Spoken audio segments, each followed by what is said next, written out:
início aqui a terceira aula com noções introdutórias sobre conjuntos e funções. Esta aula vai ser onde nós vamos efetivamente definir o conceito de função.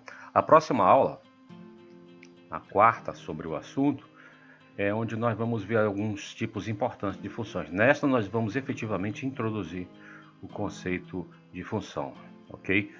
E vamos começar com o conceito de produto cartesiano.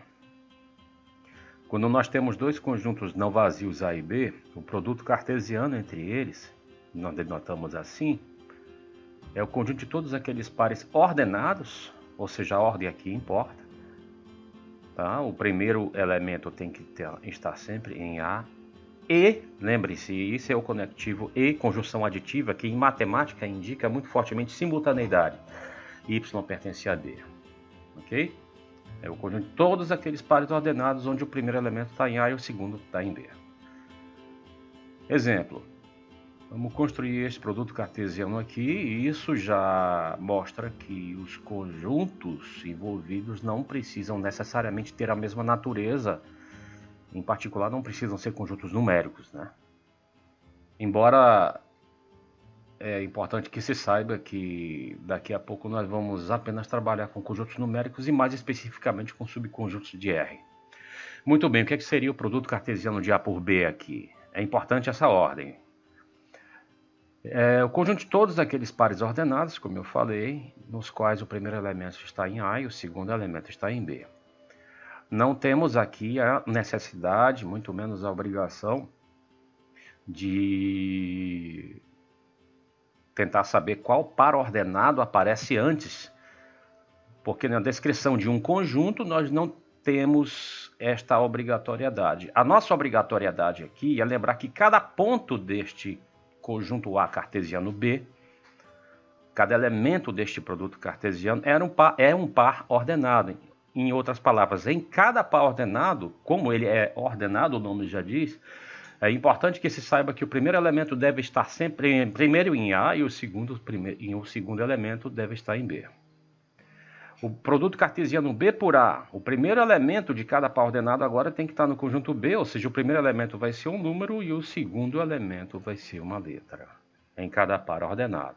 Eu repito, não importa aqui se você quer colocar primeiro o par ordenado 1C e depois o 1A. O importante é que em cada par ordenado, o par ordenado pertencente ao produto cartesiano B por A, o primeiro elemento tem que ser um número aí, né? Tem que pertencer ao B e o segundo tem que pertencer ao A. Reparem que isto já indica que o produto cartesiano não é comutativo. Ok? Muito bem. É importante que nós comecemos a nos acostumar a passar esses exemplos para casos gráficos.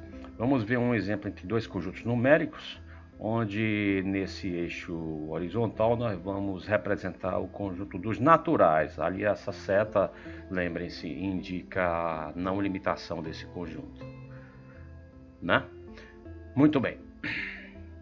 E o conjunto B vai ser bem mais simples aqui. O conjunto B vai ser esse conjunto aí com 3 elementos. O conjunto A, portanto, é o N, o conjunto B, o N que é infinito, e o conjunto B é um conjunto com 3 elementos, menos 1, 1 e 2, ok? É como se nós tivéssemos duas retas reais e dois subconjuntos da reta real em cada eixo. O que seria, graficamente, o produto cartesiano entre esses dois conjuntos aí? De início vai ter uma infinidade de pontos, né? De início vai ter uma infinidade de elementos devido ao fato de que o conjunto N é um conjunto infinito. Mas vamos lá, vamos nos valer de linhas guia, né? Para nos auxiliar aqui. Nós vamos ter, quem vai ser o produto cartesiano N por B? Vai ser o conjunto dos pares ordenados, que aí no gráfico são identificados com esses pontos, né? Menos 1, 1 menos 1, 1 em 1, 1 em 2, ou seja, o primeiro elemento está sempre no N e o segundo está sempre no B.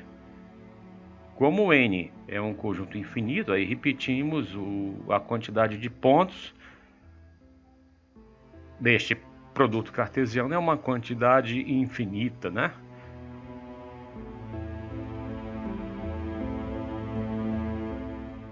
Então nós temos uma quantidade infinita de pontos aí nesse produto cartesiano. Ok.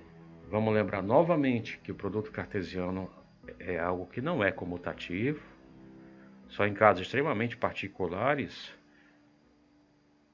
a ida vai ser igual à volta. Esse é um caso em que não vai. Esse aqui é um caso que a gente vê bem evidentemente a não comutatividade. Vamos ver o produto cartesiano B por N agora. Representar cada um aí numa reta. E vamos nos valer das linhas guia. Aí vamos montar aí o produto cartesiano B por N.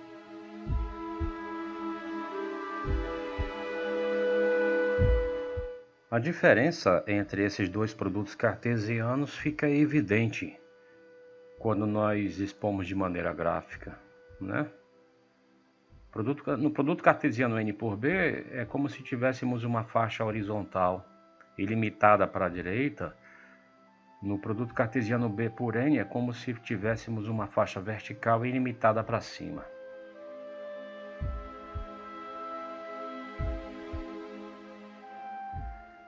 Vamos pegar um conjunto mais simples e um outro mais complicado. O conjunto A é um conjunto com dois elementos. E o conjunto B é infinito, o conjunto dos números racionais que estão entre 1 e 2, incluindo o 1 e o 2. Vou colocar uma representação deles aqui, evidentemente lá no eixo vertical. Essa é uma representação tosca, porque essas lacunas que nós sabemos existir, devido à aula passada eu já expliquei isso, essas lacunas que nós sabemos existir no conjunto dos racionais, elas não ficam visíveis. Bom, essa é uma representação, portanto, tosca. O que nós veríamos? Nós veríamos uma faixa amarela, uma linha amarela aí. Para nós teríamos a impressão de que ela é toda preenchida, embora saibamos que não. Vamos deixar assim apenas para lembrarmos de que há lacunas, ok? Então vamos ver qual vai ser esse produto cartesiano do A pelo B. O A, portanto, é o conjunto 1, 2, conjunto com dois elementos, e o B é o conjunto de todos aqueles racionais entre o 1 e o 2, incluindo o 1 e o 2. Valendo dessas linhas guia, nós vamos só botar esses pontos aí para nos guiarmos melhor. E o produto cartesiano vai ser isso, portanto, essas duas coisas representadas aí em azul, ok? Esse é o produto cartesiano A por B, que evidentemente vai ser infinito, né? Uma infinita quantidade de pontos. Vamos mudar o conjunto B para o conjunto dos reais, que estão entre 1 e 2, incluindo o 1 e o 2. Isso vira um intervalo agora, né? Agora realmente está tudo completo aí, dentro desse intervalo. Quem vai ser o produto cartesiano entre eles? Vai ser essa coisa aí representada em azul. Dois segmentos de reta, ou de forma mais algébrica, dois intervalos. E se nós mudarmos o conjunto A para o conjunto dos reais entre 1 e 2... nós teremos aí outro trecho completo aí entre 1 e 2, e o produto cartesiano, portanto, vai ser todo esse quadrado. Não está parecendo um quadrado, mas o desenho está mal feito, eu peço desculpas, mas vai ser um quadrado, né? Os lados aqui tem mesmo comprimento, tá certo? Evidentemente uma quantidade infinita de elementos que está aí dentro, certo? E o que é que vai ser isso? Essa coisa representada aí, esse pontinho lá, o ponto 2, 2 e mais esse triângulo, não é mais o produto cartesiano que eu estou mencionando. Isso é um subconjunto, ainda infinito, mas um subconjunto aí que eu escolhi desse produto cartesiano. Vou escolher outro subconjunto desse produto cartesiano. Pronto. O ponto de coordenadas 1, 2 pertence evidentemente ainda ao A cartesiano B, e mais esse triângulo todinho, cujos pontos todos pertencem também a esse produto cartesiano A por B. Esse é um outro subconjunto. Eu posso escolher aqui qualquer subconjunto com a forma que eu queira desse produto cartesiano A por B. Pessoal, o produto cartesiano A por B nesse caso e o B por A vão ser iguais, né? Ambos vão nos fornecer graficamente um quadrado, mas isso é um caso muito particular, são casos extremos, onde o produto cartesiano é comutativo. O produto cartesiano nós dizemos que não é comutativo porque há casos, e muitos, nos quais a coisa falha, né? Muito bem, o que nós estamos fazendo aqui? Repetindo, nós estamos tomando alguns subconjuntos aleatoriamente deste produto cartesiano. Esses desenhos que eu estou mostrando não são mais o produto cartesiano, são subconjuntos arbitrários deste produto cartesiano. Isso aí, ó. Uma curva aí, composta evidentemente de infinitos pontos. Eu escolhi aí, arbitrariamente, outro subconjunto aí desse produto cartesiano, ok? O que é uma relação, pessoal? Uma relação é qualquer subconjunto de um produto cartesiano. Então, com esses desenhos que eu fiz aí há pouco, eu representei várias relações diferentes. Nós dizemos que um ponto pertence a uma relação quando... um ponto xy, perdão, pertence à relação quando x está relacionado com y, mediante essa relação, ok? Vamos tornar isso bem mais claro daqui a pouco. Mas o conceito aqui é extremamente simples. O que é uma relação? Entre A e B é qualquer subconjunto do produto cartesiano A por B. Por exemplo, aqui eu fiz uma escolha. Se naquele quadrado todo eu escolho apenas esses dois vértices, isso aqui é uma escolha que eu fiz de um subconjunto de apenas dois elementos daquele conjunto infinito, que é todo o quadrado. Sendo um subconjunto daquele produto cartesiano, é, portanto, uma relação. Nós dizemos que o par 1, pertence a essa relação e o par 2 pertence a essa relação. Essa relação, na verdade, que eu escolhi aqui graficamente, ela é composta e definida como aquele conjunto de dois pares ordenados, 1 e 2. E esta outra relação aqui é uma relação que é um conjunto unitário. O único elemento dessa relação é o par ordenado 1.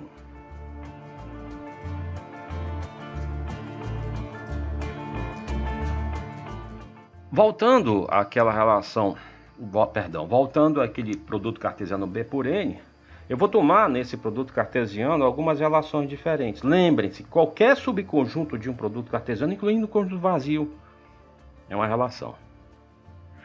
Por que eu disse incluindo o conjunto vazio? Porque o conjunto vazio é algo que está contido em qualquer conjunto. Tá? Qualquer subconjunto de um produto cartesiano é uma relação. Vou dar alguns exemplos de relação aqui. Por exemplo, essa aqui. Eu escolhi, dentre esses infinitos pontos do produto cartesiano B por N, só esses 4 aí. Tendo feito essa escolha, eu tenho aqui uma relação. Ok? Essa relação composta de 4 elementos, ou seja, 4 pontos, né? Vamos fazer uma outra escolha aqui, por exemplo, essa aqui. Eu escolhi esses 6 pontos aí. Uma outra escolha. Escolhi essa aqui, um pouquinho mais ordenadinha, né? Tem um padrão geométrico aí, mas isso não importa muito, nós podemos escolher arbitrariamente. Tá? Um outro pequeno exemplo. Aqui vamos... Bom, nós comumente apresentamos uma relação, isso é uma maneira muito boa também de apresentar algumas relações, através de uma lei. Por exemplo, essa relação que eu vou chamar de R1, eu vou definir como aquela relação onde a segunda entrada é menor ou igual à primeira. Eu estou tratando evidentemente aqui de dois conjuntos numéricos, o B e o N. Qual é a relação R1? É definida dessa forma: o conjunto daqueles x e y pertencentes a B cartesiano N, tais que o y menor ou igual a x. Então vamos ver, esse par ordenado aqui ele satisfaz, porque o y é 1 e o x é 1.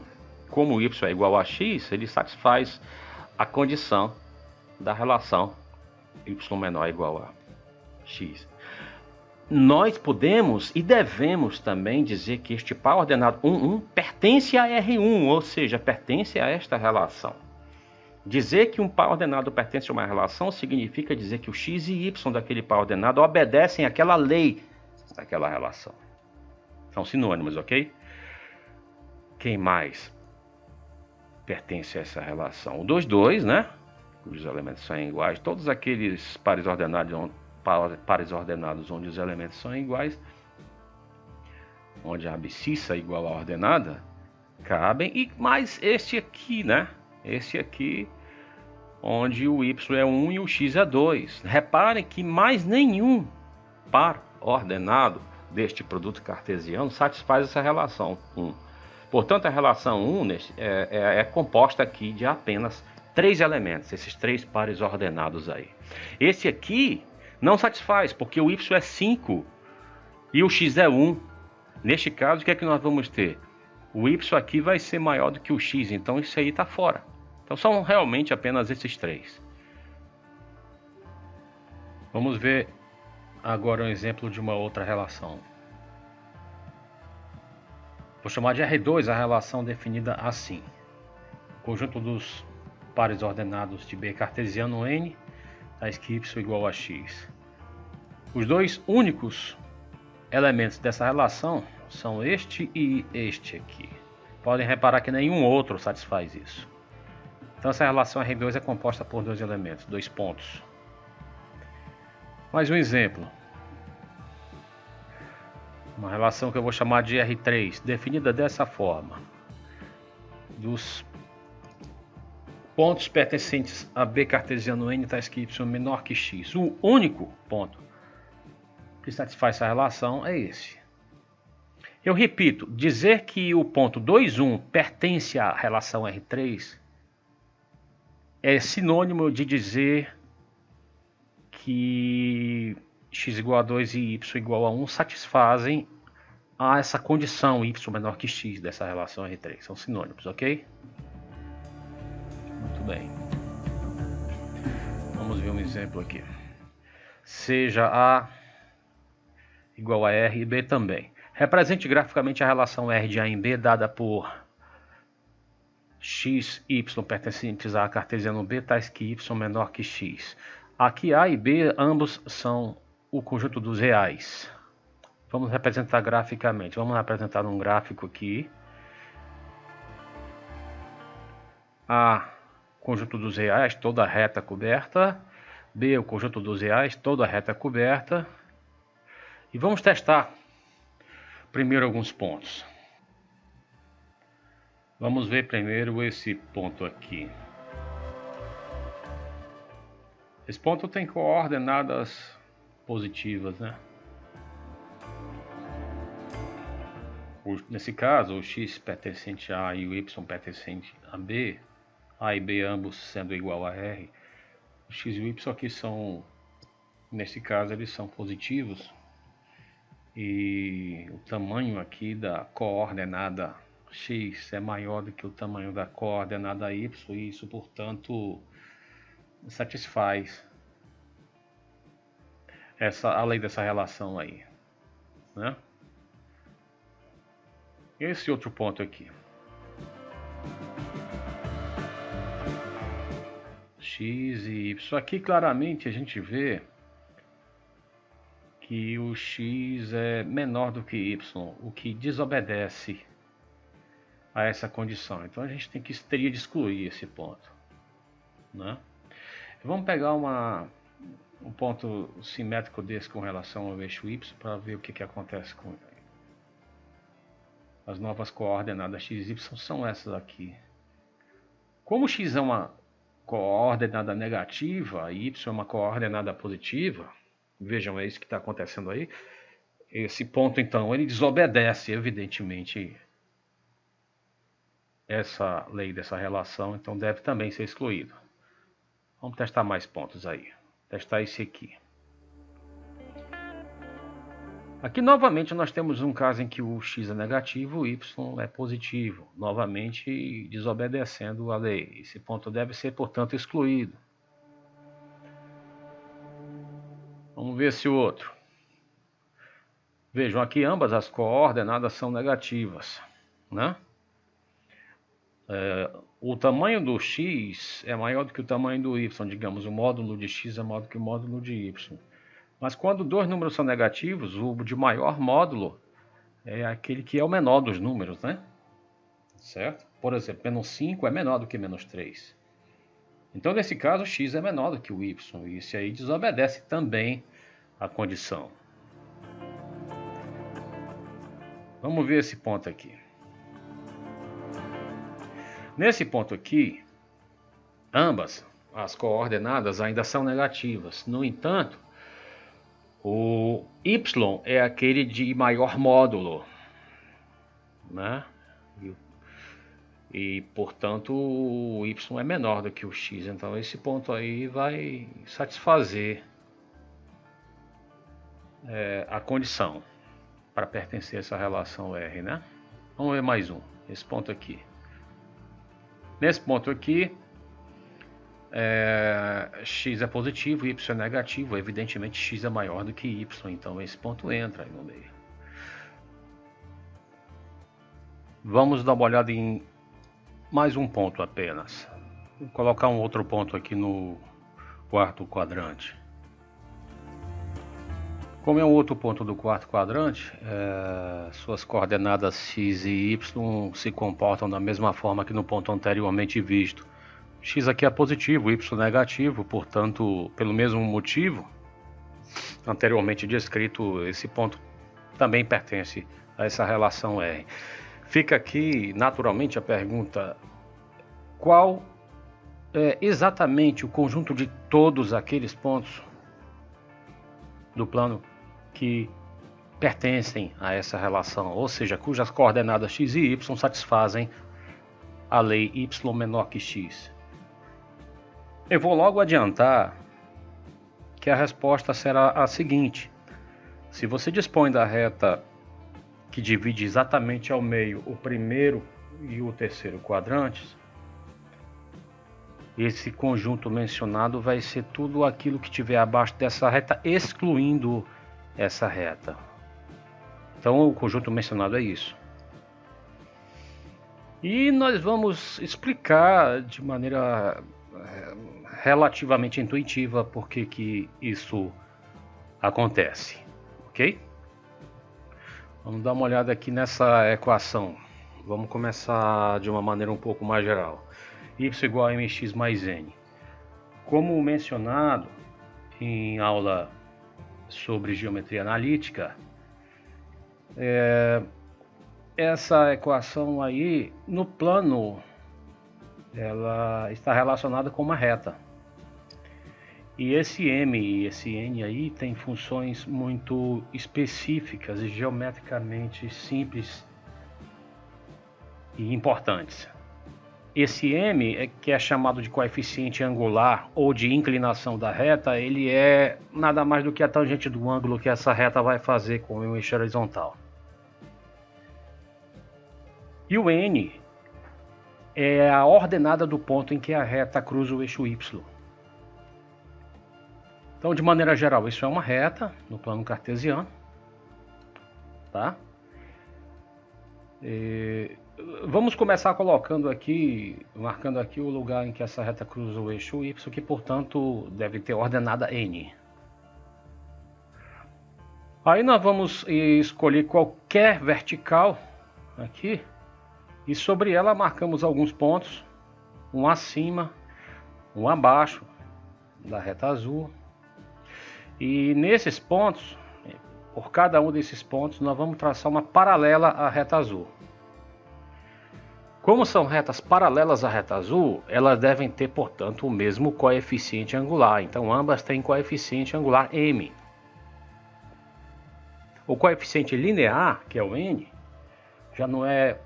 vai ser o n apenas para a reta azul. O coeficiente linear das outras duas retas já não vão ser os mesmos, porque os lugares em que essas outras duas retas cruzam o eixo das ordenadas são outros, né? Muito bem. Vou pegar um ponto aqui, cujas coordenadas x e y satisfazem a equação desta reta azul, portanto, o x e o y deste ponto satisfazem y igual a mx mais n. o x e o y dos outros dois pontos não vão evidentemente satisfazer esta equação que está em azul, simplesmente porque esses dois pontos não pertencem a esta reta azul, pertencem a outras, né? Essa reta rosa, digamos assim, ela vai cruzar o eixo y num ponto cuja ordenada P, que eu vou chamar de P aqui, é maior do que N. Vamos observar então que a equação dessa reta rosa aí deve ser y igual a mx mais p. M é o coeficiente angular, que deverá ser o mesmo da reta azul, e p é o coeficiente linear dessa reta rosa, né? Vamos lembrar que p é maior do que n, né?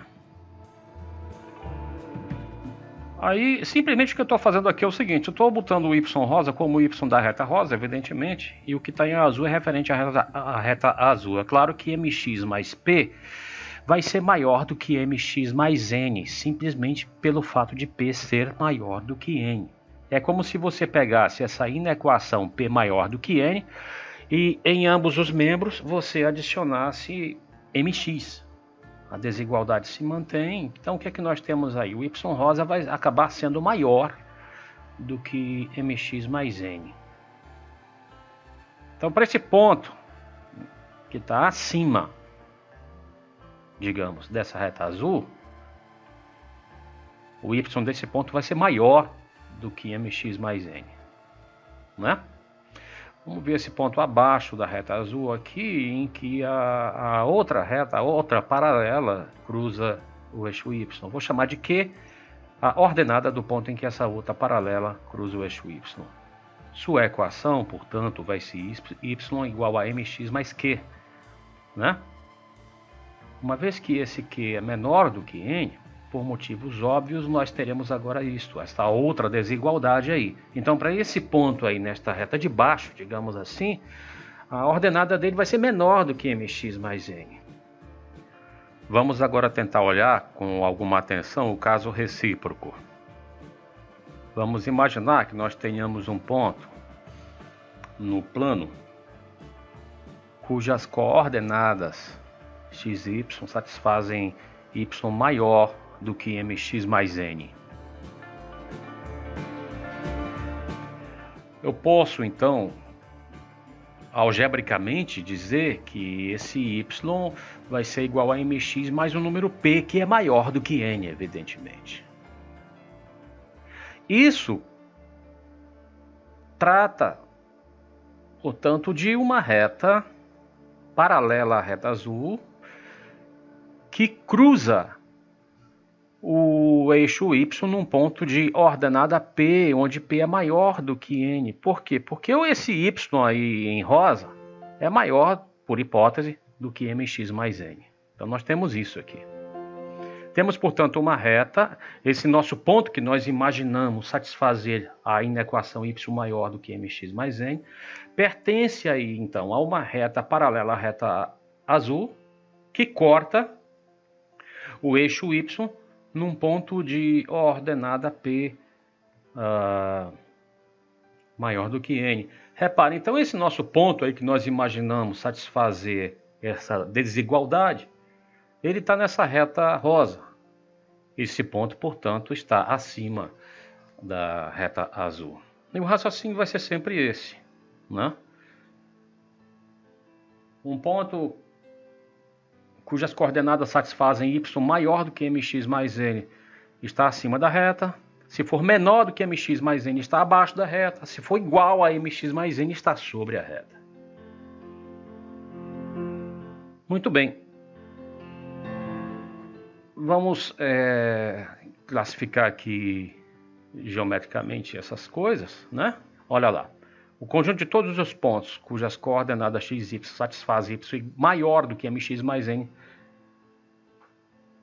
é aquele no desenho que nós vemos que está excluindo a reta e considerando tudo aquilo que estiver acima dela. Se a inequação agora for esta, para obedecermos geometricamente essa inequação, nós teremos isso aqui, agora já incluindo a reta. Por outro lado, se nós quisermos este conjunto dos pontos do plano x, y, cujas coordenadas satisfazem y menor do que mx mais n, nós estamos aí tratando geometricamente todos aqueles pontos que estão estritamente abaixo daquela reta, né? Notem aí que pelo pontilhado nós estamos excluindo a própria reta, mas estamos considerando tudo aquilo que estiver estritamente abaixo dela. E por último, o único caso que falta é esse, né? Que inclui a reta. Vamos agora voltar a um caso particular disso daí.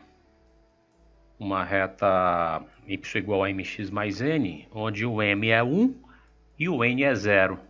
Se o m é 1, se o coeficiente angular é 1,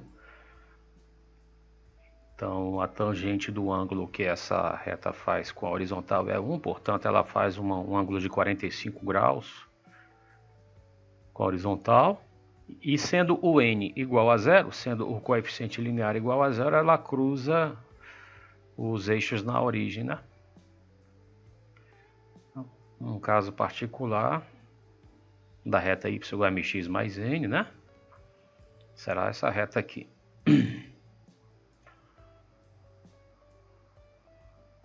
Aí vamos dar uma olhada naquela relação que nós estávamos estudando. A relação que é o conjunto dos pontos x e y pertencentes a cartesiano B, de forma que y menor que x. Vamos supor aí que a e b sejam reais, o conjunto dos reais, tá? O que é que isso significa? O que é que y menor que x significa geometricamente? Y menor que x, reparem, significa o conjunto dos pontos que estão precisamente abaixo dessa reta, y igual a x, né? Então, descrever geometricamente esta relação é, na verdade, obter graficamente o conjunto dos pontos x e y, tais que y menor do que x, ou seja, é descrever isso de acordo com o que nós vimos anteriormente, correto? Muito bem. Aqui uma observação importante: quando A e B são conjuntos mais simples, às vezes é útil usarmos diagrama de flechas. Isso ajuda muito mesmo. Imaginem aqui, por exemplo, o A e o B sendo esses dois conjuntos aí finitos. E vamos considerar essa relação não tão simples quanto a anterior, mas dá para trabalharmos com ela perfeitamente aí, ó. Essa relação R agora está definida assim: conjunto dos pontos x e y pertencentes a cartesiano B, tais que x é divisor de y. Vamos colocar aí o conjunto A, o conjunto B. Vamos olhar para esse elemento 3 no conjunto A. Eu quero saber de quem esse 3 é divisor lá no outro lado. O 3 evidentemente é divisor dele mesmo e do 6, né?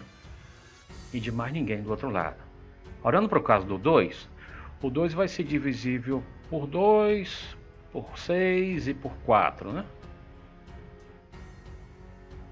E o 4 só vai ser divisível neste caso aí por ele mesmo, né? Então esse diagrama de flechas aí, ele está descrevendo perfeitamente essa relação, obedecendo aí essa relação, ok? Esses diagramas aí, eu repito, eles são muito úteis quando os conjuntos utilizados são conjuntos mais simples.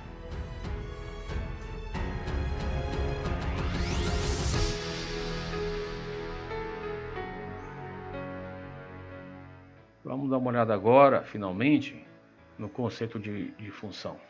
Vamos começar aqui com dois conjuntos A e B não vazios. Uma aplicação f de A em B é uma relação entre A e B, nós vamos denotar dessa forma, uma relação específica entre A e B, que satisfaz o seguinte: a cada elemento de A associa um único elemento de B. Esse a cada e esse um único são termos fundamentais para o conceito de aplicação função, tá? Então, uma aplicação f de A em B é uma relação entre esses dois conjuntos que a cada elemento do primeiro tende a associar um único elemento do segundo. O conjunto A é chamado de domínio da aplicação. O conjunto B ele vai ser chamado de contradomínio, tá? Bom, pela definição de aplicação, no domínio não poderá haver nenhum elemento sem correspondência com o conjunto B. Notem que para o conjunto B não se faz esse tipo de restrição, né? Vamos lá. Tá aí as observações e definições que nós havíamos feito. E o conjunto B, eu repito, é chamado de contradomínio da aplicação.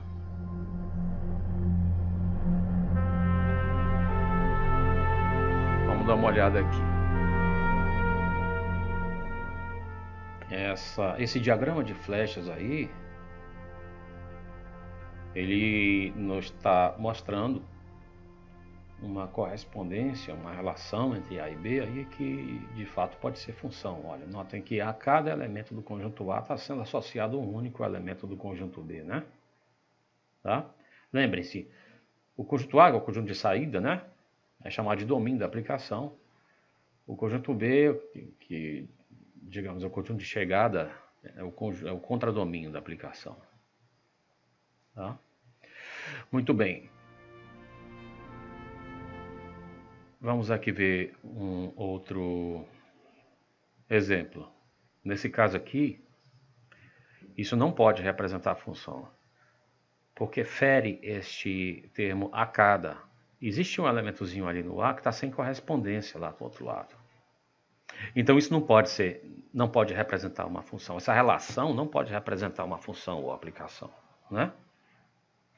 Porque, eu repito, porque está faltando, tem um elemento ali no A que está faltando, não, está sobrando. Esse elemento aí está sem correspondência com alguém do outro lado. E isso está ferindo, portanto, este termo a cada, né? Certo? Esse elemento aí, ele está nos dizendo aí que este diagrama não pode representar uma aplicação por causa deste termo a cada, que é desobedecido, né? Vamos ver esse outro exemplo. Aqui você vê que quem está sobrando é alguém do outro lado agora. Quem está sobrando é alguém lá no contradomínio. Mas vejam que isto não fere nenhuma das duas condições para ser aplicação. Para ser aplicação f de A em B, eu repito, a cada x do A, ela deve associar um único elemento do B. Reparem que isso daí, por incrível que pareça, não está sendo desobedecido. Todo elemento de A está associado com alguém do B e com um único do B. Nada foi dito aí na definição que obrigue que todo elemento do B, contradomínio, deveria ter correspondência com alguém do A. A obrigatoriedade que todo elemento do A, que é o domínio, tenha correspondência com alguém do B. E isso está sendo plenamente obedecido aí, ok? Muito bem. Esse subconjunto de B, esse subconjunto do domínio, que eu estou frisando aí, graficamente, é o conjunto de todos e apenas aqueles elementos do contradomínio que se correspondem com alguém do domínio. Esse conjunto é chamado de imagem da aplicação F. Como tem alguém aí de fora, lá dentro do contradomínio, mas que está de fora da correspondência, esse alguém não pertence à imagem. Está no contradomínio, mas não pertence à imagem da aplicação. Isso, eu repito, continua sendo uma aplicação, porque a cada elemento do A está associando um único elemento do B. E nesse caso, isso é uma aplicação, portanto, mas é uma aplicação onde o contradomínio não é igual à imagem. A imagem é sempre um subconjunto do contradomínio, é o subconjunto do contradomínio consistindo daqueles elementos do contradomínio que se correspondem com alguém do domínio, mediante a aplicação, né? Muito bem. Esse outro exemplo aqui, também é muito importante, é um outro exemplo onde nós novamente temos uma aplicação representada. Pode parecer que não, mas cada elemento do domínio está associado com um único elemento do contradomínio, né? Nós temos aí, neste caso específico, 3 elementos do domínio associados com um só cara no contradomínio, Isso é perfeitamente válido. O que não seria válido é termos, por exemplo, alguém no domínio associado com mais de um elemento do contradomínio ao mesmo tempo. Isso não seria aplicação. Mas vejam que nada aqui neste diagrama desobedeceria os termos fundamentais aí da definição. A cada elemento do A associa um único elemento do B, isto está sendo obedecido. Temos aí nesse caso também dois elementos do contradomínio que estão de fora da imagem, né? Nesse caso a imagem é apenas este elemento aí, mas sem problema. Eu repito que nada na definição de aplicação obriga que todos os elementos do contradomínio tenham correspondência com alguém do domínio. Obriga, por outro lado, que todos os elementos do domínio tenham correspondência com alguém do contradomínio.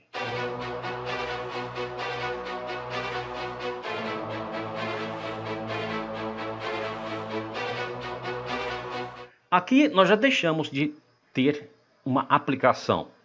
Simplesmente porque tem um elemento do A aqui que está se correspondendo com mais de um elemento no B. Tem um elemento aqui do primeiro conjunto que se corresponde aí com dois elementos do segundo. Então isso não pode ser uma aplicação, ok? Mais atentamente, o que é que está sendo desobedecido aqui? Essa condição aqui, um único, né? Um elemento do A está se correspondendo com mais de um elemento no B. Isso não pode ser quando queremos ter uma aplicação. Em resumo, o que é que nós temos aqui? Bom, aqui no primeiro exemplo, nós tínhamos de fato uma aplicação. Lembre-se, para que tenhamos uma aplicação, a cada elemento do conjunto A tem que corresponder um único elemento do conjunto B. No segundo exemplo, não temos aplicação porque nós ferimos aquele termo a cada elemento do A, né? Existe aí um elemento do A que não tem correspondência com ninguém do B. Eu repito que aqui nós podemos ter alguém ou vários elementos do B sem correspondência com ninguém do A. Isso não fere a definição de aplicação, né? Fere, no entanto, a definição de aplicação quando nós deixamos de ter alguém do A com correspondência. No terceiro exemplo, aí é o que eu acabei de falar, né? Tem elementos no B sem correspondência, no entanto, isso não deixa de ser aplicação. A cada elemento do A corresponde um único elemento do B. O quarto exemplo, todos os elementos do A estão correspondendo com um único elemento do B, no entanto, isso continua sendo aplicação, né? Porque a cada elemento do A correspondemos aí um único elemento do B. O último exemplo, nós não podemos ter aplicação, né? Porque existe um elemento do A aí com mais de uma correspondência diferente aí no B. Ok? Muito bem. Aqui é uma questão notacional. A F é a lei, é a correspondência, ou é o nome da aplicação. A cada elemento X, ela corresponde a um único elemento.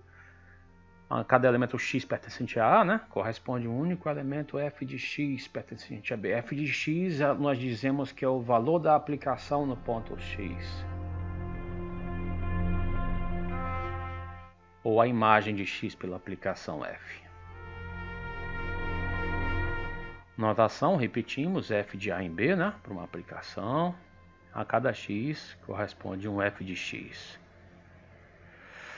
Pessoal, aqui é importante, quando B for um conjunto de R, um subconjunto dos reais, perdão, ou seja, quando o contradomínio for um subconjunto dos reais, podendo até ser o conjunto dos reais, costuma-se usar a palavra função no lugar da palavra aplicação, e é a palavra que nós usaremos com mais frequência, a palavra função. Por quê? Porque o objetivo dos cursos de cálculo é estudar funções de uma ou mais variáveis reais a valores reais. Então, a partir de certo ponto, nós vamos começar a usar a palavra função em vez da palavra aplicação. Muito bem, vamos ver alguns exemplos aqui, sejam A, 2, 3, 4 e B, 2, 3, 4, 5, 6. Vamos caracterizar essa relação dos pares ordenados x e y pertencentes a cartesiano B, tais que x é divisor de y. Isso pode ser função? Vamos dar uma olhada. O 3 é divisor de 3 e de 6, está aí no diagrama, né? O 2 é divisor de 2 e de 4, e o 4 é divisor do 4. Não haveria problema, eu repito, sobrarem elementos no conjunto B. O problema seria se sobrasse elementos no conjunto A. Mas isso não pode ser função porque existem elementos aí do A que têm correspondência com mais de um elemento no B, né?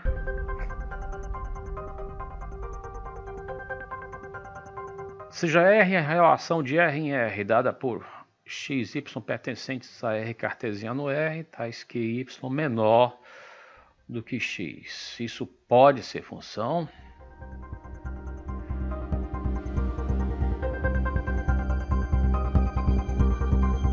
Temos aí uma correspondência válida, x igual a 1 correspondendo com y igual a 0, 1 é maior do que 0, então esse par ordenado pertence à relação, né? Evidentemente, nós podemos observar que esse 1 ele vai estar relacionado a muito mais gente. Existe, na verdade, uma infinidade de números reais menores do que esse 1 aí. Isso, desde já, indica para nós que isso não pode ser uma função. É claro que nesse diagrama aí eu só coloquei um elemento no conjunto de saída, né? Que é esse 1 aí. Mas nós sabemos que tem uma infinidade. Em matemática, para você mostrar que algo não funciona, é suficiente você mostrar que algo não funciona para um caso apenas. Certo?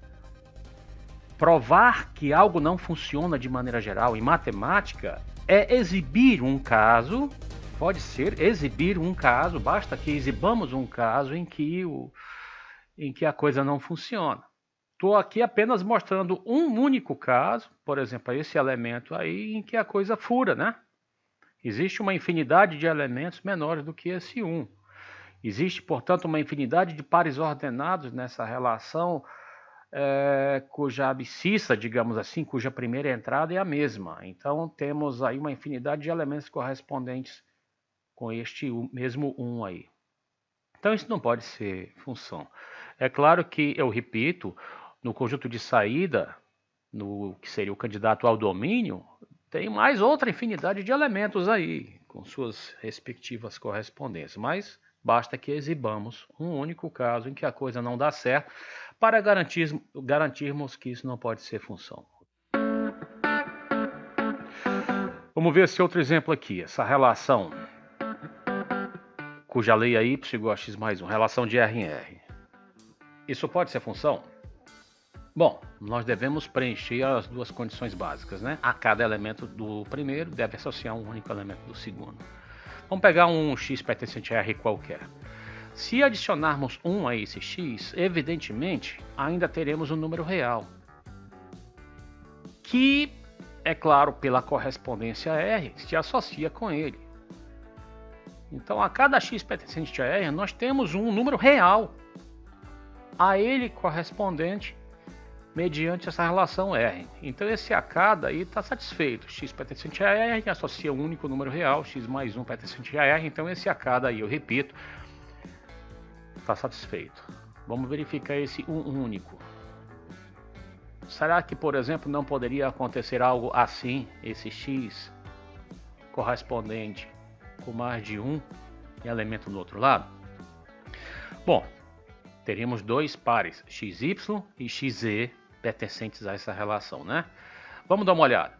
Se o xy pertence a essa relação, significa, evidentemente, que o y é igual a x mais 1.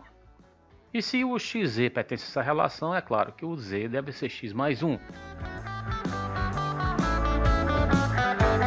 Aqui nós temos o quê? Nós temos duas coisas iguais a uma terceira, né? O y e o z são ambos iguais a x mais 1. Portanto, eles são iguais entre si.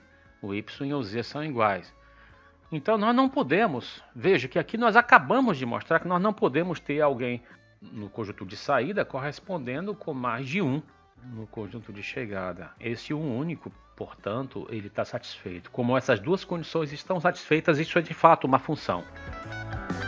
É uma função de R em R. A notação seria essa, né? Que a cada x associa um único f de x igual a x mais 1.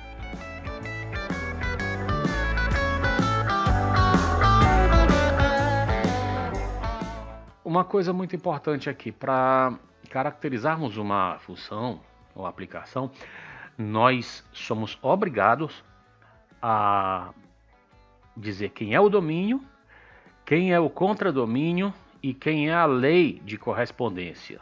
Sem qualquer um desses três, nós não teremos caracterizado uma função. Por exemplo, essa outra aqui.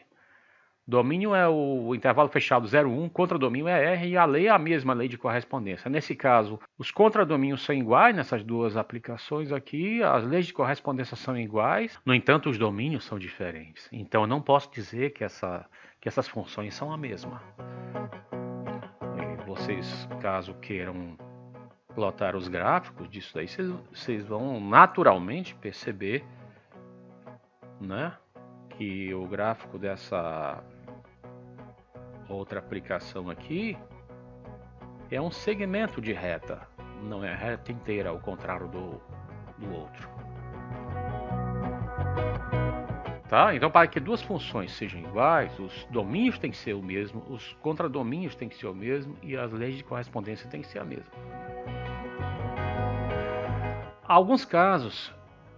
Em alguns casos, o domínio não é explícito, o que significa que fica a nosso cargo encontrar esse domínio. Por exemplo, g de x igual a 2x menos 3.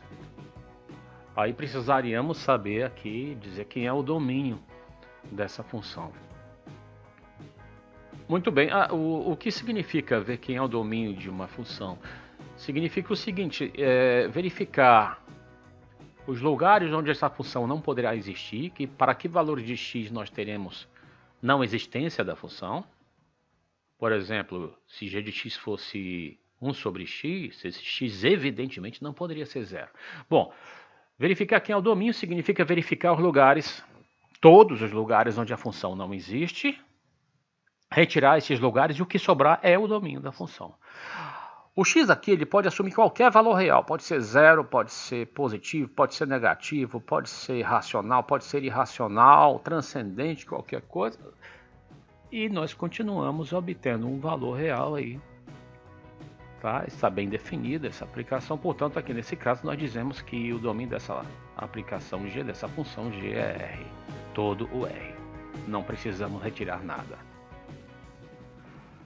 Nesse outro caso aqui, que eu mencionei ainda há pouco, o único valor de x proibitivo aí é o zero, né? Devemos retirar o zero. Então, o domínio dessa aplicação H, dessa função H, aí é o R asterisco, né? É o R todo sem o zero. Vamos ver alguns exemplos aqui. Vamos determinar o domínio de cada uma dessas funções aí. Vamos começar com essa aqui. Cada uma dessas dá para fazer em uma linha.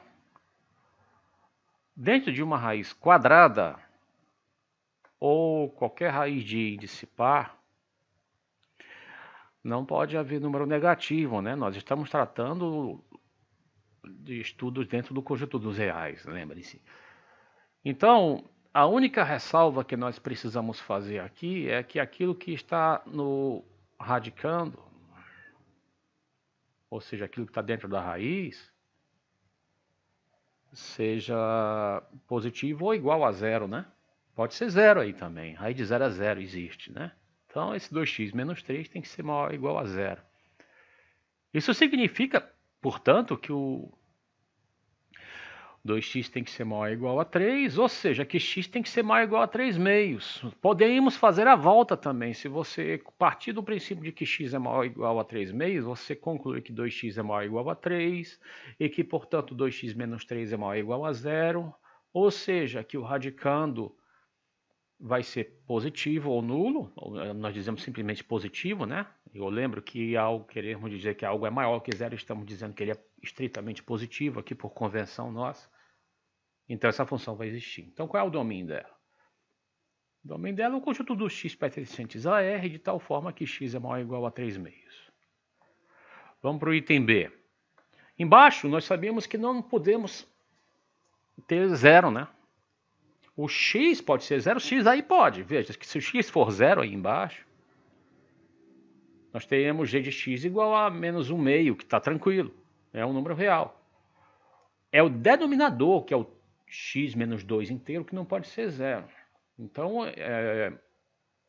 é isso que nós devemos ter, ou seja, que x tem que ser diferente de 2. E no item C? No item C, evidentemente, não podemos ter zero no denominador, né?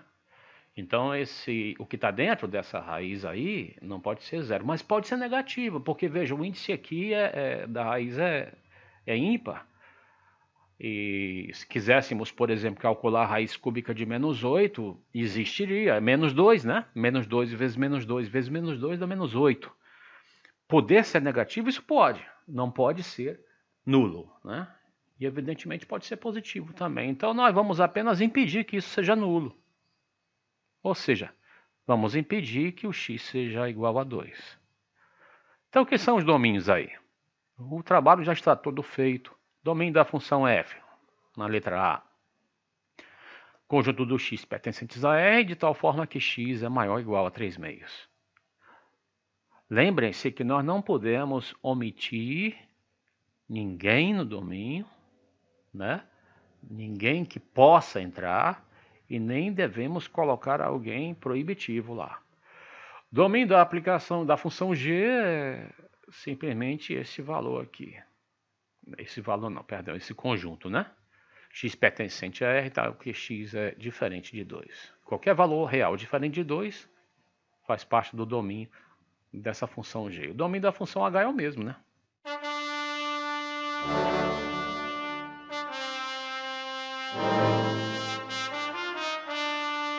Vamos para alguns gráficos de funções. O que é o gráfico de uma função?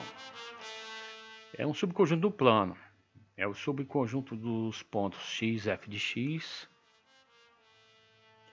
do plano cartesiano, onde o x está no domínio da função. Tá? Pode chamar de xy. O y é o f de x nesse caso aí. Tá? O que é importante é lembrar que esse y é o f de x aqui para que nós construamos o gráfico da função. Vamos ver um exemplo aqui.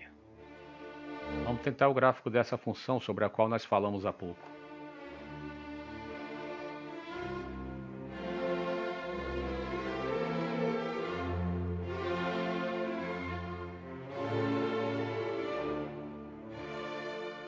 Vamos marcar aqui os limites dentro dos quais nós vamos enxergar a função, né? Esse é o domínio dela, veja, o intervalo fechado 0,1, né? Então, o gráfico que nós estamos procurando está dentro dessa faixa aí, entre o eixo Y e essa linha pontilhada vermelha aí, que é só uma linha guia, isso não faz parte do gráfico, isso é só para nos auxiliar no desenho. Aí, como nós sabemos que se trata de uma reta, ou pelo menos de um trecho dela, aí aquele velho dispositivo, né, de usar a tabela já funciona para nós. Vamos dar os valores mais simples possíveis. Se o x for igual a 0, y vai ser 1. Então nós temos o ponto 0,1. Se o x for igual a 1, y vai ser 2. Então nós temos o ponto 1, 2. Ao ligarmos, nós temos a reta, cuja equação é y igual a x mais 1. Só que, vamos nos lembrar, nesse caso, nós devemos nos restringir ao que está sendo dito pelo domínio da função. Então, o trecho é esse. Este é o gráfico dessa função.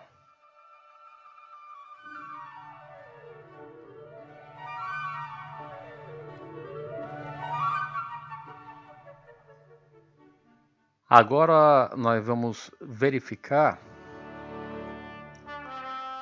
quando é que uma curva no plano cartesiano pode ser considerada como representante do gráfico de uma função de R em R. Ou seja, quando vemos uma curva no plano cartesiano, como é que a gente pode saber se ela pode ou não representar o gráfico de uma função de R em R? Por exemplo, vamos olhar essa curva aqui. Nós vamos escolher qualquer abscissa de um dos pontos dessa curva, traçar nessa abscissa uma vertical, verificar em quantos pontos essa vertical intercepta essa curva. Nesse caso, para essa abscissa, nós vamos ter uma ordenada. Até aí está tudo bem, né? A cada elemento do primeiro conjunto deverá corresponder um elemento do segundo. Mas isso deve acontecer em todas as abscissas. Nessa outra abscissa aqui, nós temos dois pontos de interseção. Essa vertical, em outras palavras, ela intercepta a curva em dois pontos distintos. Uma mesma abscissa, x, está aí relacionada com duas ordenadas diferentes, y1 e y2. Para que fosse função, isso não poderia acontecer, né? Nós temos aqui esse caso aí ocorrendo, o que não pode ocorrer para uma função.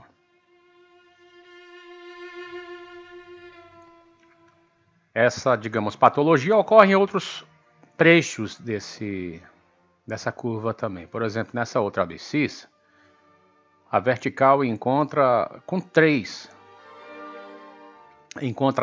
a curva em 3 pontos. Então nós teríamos aí uma abscissa relacionada com 3 ordenadas. Pode ser usado como argumento para dizer que isso não pode ser o gráfico de uma função, mas como eu falei, basta um único exemplo onde a coisa fure, porque você pode declarar aí que a coisa já furou, né? Então isso aí não pode ser o gráfico de uma função. Muito bem, agora nós vamos ver um gráfico aqui de uma função. E dessa vez o que nos interessa é saber quem é o domínio dessa função através apenas do gráfico. Ao passarmos as verticais, que vão encontrar o gráfico em apenas um ponto, essas verticais que vão encontrar o gráfico em apenas um ponto, nós vamos usá-las para determinar as abscissas desses pontos. As abscissas desses pontos, nos quais as verticais vão cruzar o gráfico, são evidentemente parte do domínio, porque significa que essas abscissas terão correspondência com alguma ordenada, né? Então é esse o procedimento. Passamos a verticais que vão cruzar o gráfico em alguns pontos e guardamos as abscissas desses pontos. O conjunto de todas essas abscissas onde as verticais cruzam o gráfico é o domínio dessa função. Vejam que uma vertical lá na abscissa -3, ela não está cruzando o gráfico. Olhem a bolinha aberta ali no gráfico, né? Significa que essa abscissa não compreende o -3, né? Mas entre o -3 e o 6, todos os valores são contemplados, incluindo o próprio 6, que é nesse ramo aí dessa curva. O 6 é contemplado, não digamos nesse primeiro, no segundo ramo, mas no primeiro ele é contemplado. No segundo ramo vocês podem verificar que é uma bolinha aberta ali, né?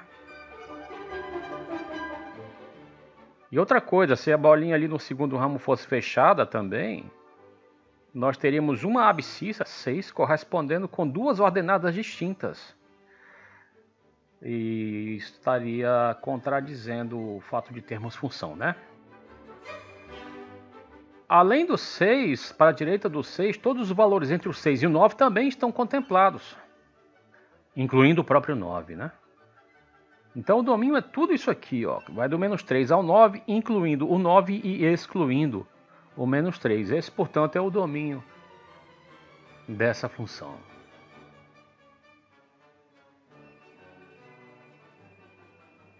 Aí é uma maneira de representar, né, o domínio dessa função. Na verdade, aqui um erro de esquecimento, né, eu devia por obrigação ter colocado o domínio dessa função, é x pertencentes a R, tais que menos 3 menor que x menor ou igual a 9, né?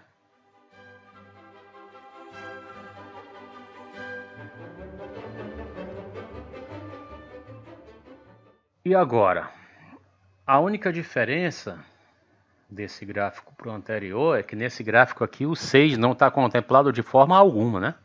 Uma vertical passando pela abscissa 6 não cruza o gráfico, olha essas duas bolas abertas aí. Então o domínio aqui vai ser a união desse intervalo com esse outro. O 6 está excluído, vejam. O 9 continua incluído, todo mundo entre o 6 e o 9 também está incluso, todo mundo entre o menos 3 e o 6 também, e os excluídos aqui são menos 3 e 6. Uma forma de escrever esse domínio. Conjunto dos x pertencentes a R, tais que menos 3 menor que x menor que 6. União com o conjunto dos x pertencentes a R, que estão entre o 6 e o 9, ou seja, tais que 6 menor que x menor é igual a 9. Nós estamos aqui excluindo, veja, excluindo o 6 e incluindo o 9. Essa união, eu já falei em uma ocasião, mas não custa nada falar novamente, essa união ela está muito intimamente relacionada com o conectivo ou em matemática. Ou em matemática não significa exclusão mútua. Esse ou em matemática pode e deve considerar o caso em que o elemento pertença eventualmente aos dois conjuntos ao mesmo tempo. Nesse caso é impossível, né? Nesse caso aqui não há ninguém no primeiro desses conjuntos que esteja no outro, né? Porque o primeiro desse conjunto está correspondendo a algumas abscissas menores que 6. E no segundo, nós estamos falando de abscissas maiores que 6. Uma outra forma de escrever esse domínio, colocando tudo numa mesma, entre as mesmas chaves, perdão, é o conjunto dos x pertencentes a R, tais que menos 3 menor que x menor que 6, ou, esse é o conectivo ou, conectivo matemático, ou, né? 6 menor que x menor ou igual a 9. Duas formas distintas de descrever o mesmo conjunto.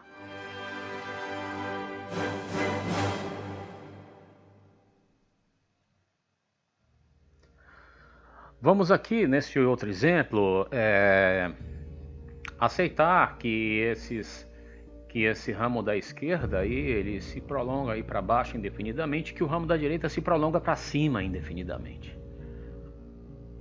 Muito bem, ao passarmos as verticais, utilizando o mesmo processo já descrito anteriormente, nós vamos encontrar que o domínio vai ser a união desse intervalo ilimitado para trás, né?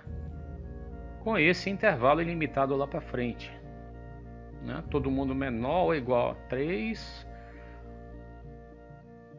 ou esse aí, todo mundo maior ou igual a 4. Eu tenho de usar um ou e não um e, porque não existe aqui a simultaneidade, isso é simples, né? Não existe nenhum valor real que seja menor ou igual a 3 e ao mesmo tempo maior ou igual a 4. Então esse e é automaticamente descartado. Então como é que nós vamos algebricamente representar esse domínio aí? Assim, ó. Podemos representar dessa forma. O domínio dessa função é o conjunto dos x pertencentes a R, tais que x é menor ou igual a 3 ou x maior ou igual a 4.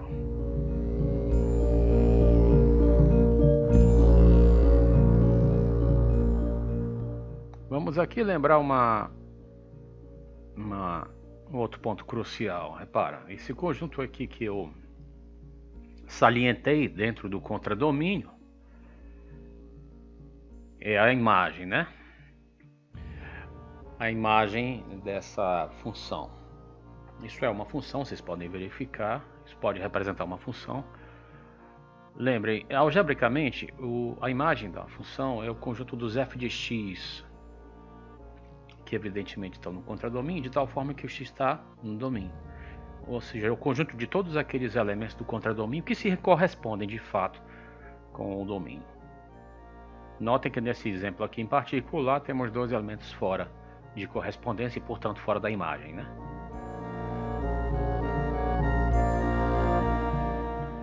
Com isso em mente, nós vamos ver graficamente como é que a gente pode identificar a imagem de algumas funções. É o gráfico de uma função. E agora a imagem, veja, é um subconjunto do contradomínio, né? Sempre. E no nosso caso, os contradomínios, como nós sabemos, estão representados no eixo vertical. O que nós devemos fazer é verificar a correspondência lá no eixo vertical, ou seja, passando retas horizontais que irão cruzar eventualmente o gráfico em alguns pontos, cujas ordenadas nós vamos anotar, digamos assim. O conjunto de tais ordenadas, onde essas horizontais cruzam o gráfico, vai ser a imagem. Segue daí que o lugar onde nós devemos procurar os valores da imagem é no eixo vertical. Muito bem. Essa reta horizontal aqui, ela vai cruzar aí o gráfico num ponto. Significa que existe aí uma ordenada correspondendo a alguma abscissa ali, ou seja, essa ordenada do contradomínio está de fato correspondendo com uma ordenada no domínio, com uma abscissa no domínio, perdão. Essa ordenada aí do contradomínio, consequentemente, ela está na imagem, né? Aí a correspondência, esse y de fato corresponde com algum x, né? Nesse outro caso aqui embaixo, por mais que nós prolonguemos essa horizontal aí de baixo, ela nunca vai cruzar o gráfico. Então, essa ordenada aí, correspondendo a essa horizontal, ela não corresponde com nenhuma abscissa do outro lado. Ou seja, essa ordenada aí, que é um valor de R, apesar de ser um valor real, ela não tem correspondência com nenhuma abscissa por essa função. Então ela não faz parte da imagem.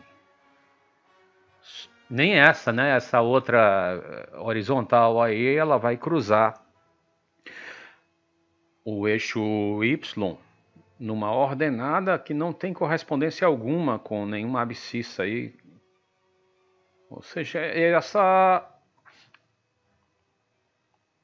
horizontal, ela jamais cruzará o gráfico dessa função. Então essa ordenada dessa horizontal, ela não faz parte da imagem, né?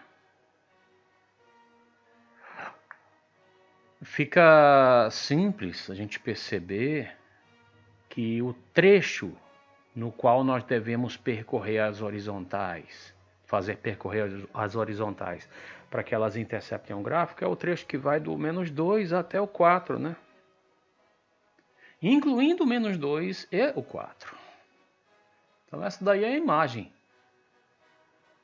dessa função. Vejam, qualquer horizontal cruzando um ponto amarelo aí no eixo Y vai cruzar o gráfico. Não importa se vai cruzar o gráfico em mais de um ponto, isso aí não é problema. Se cruzar o gráfico em mais de um ponto, significa que temos duas abscissas para a mesma ordenada. Lembre-se, isso pode. O que não pode é termos uma abscissa para mais de uma ordenada, né? Então essa aí é a imagem. Essa aí é a imagem dessa função. Os y pertencentes a R, tais que -2 menor ou igual a y menor ou igual a 4. Não importa a letra que nós estamos usando aqui, eu usei o Y. Mas isso simplesmente é para lembrar que nós estamos aqui olhando para outro eixo. Apenas isso, só para nos lembrarmos disso. Não há obrigatoriedade, tá, de usarmos outra letra aqui.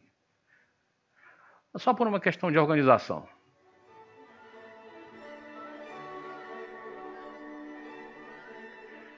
Esse outro exemplo, temos um gráfico extremamente simples. Trecho de segmento horizontal aí. Qualquer reta horizontal que não esteja na altura 2 deixará de interceptar esse gráfico. Uma reta na horizontal na altura 2 interceptará sim esse gráfico em infinitos pontos. Isso, eu repito, não tem problema, né? Tá? O fato é que vai interceptar, tá? E apenas na ordenada 2. O 2 é o único ponto da imagem nesse caso. E o domínio aqui? O domínio é extremamente simples, né? O domínio aqui, usando aquelas retas verticais, a gente pode perceber de imediato que o domínio vai ser o intervalo fechado em 3 e aberto em 7, né? Algebricamente, o domínio dessa função seria isso. A imagem, eu repito, é composta unicamente do elemento 2, né? Isso se obtém, lembre-se, mediante as retas horizontais. Aqui é a imagem, é um conjunto unitário nesse caso, né?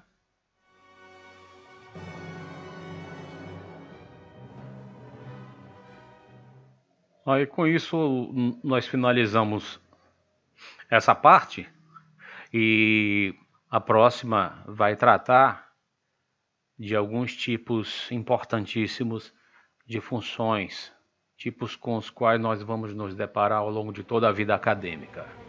Obrigado por terem assistido.